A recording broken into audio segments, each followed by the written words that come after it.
আসসালামু আলাইকুম। 18 বছর হলেই টিকা নেওয়া যাবে, বাস্তবায়ন শিগগিরই। 18 বছর বা তার বেশি বয়সী বাংলাদেশিরা এখন করোনা টিকা নিতে পারবেন। টিকার সর্বনিম্ন বয়সসীমা 18 বছর করার সিদ্ধান্ত নিয়েছে সরকার।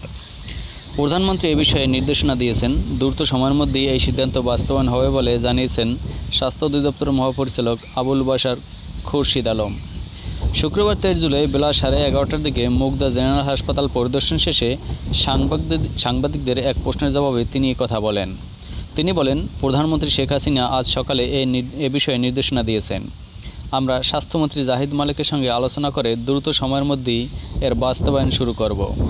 স্বাস্থ্য মহাপরিচালক বলেন, গ্রাম পর্যায়ে টিকা প্রয়োগ নিয়ে ভাবা হচ্ছে।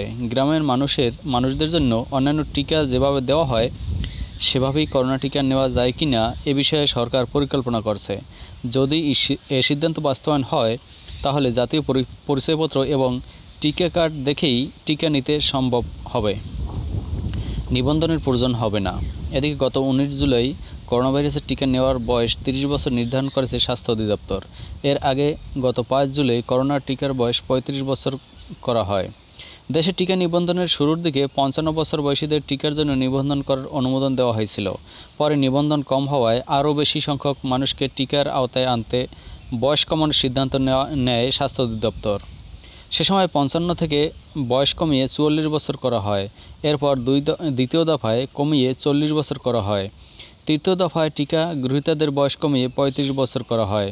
চতুর্থ দফায় তা আরও কমিয়ে 30 বছর করা হয়েছে। ধন্যবাদ সকলকে।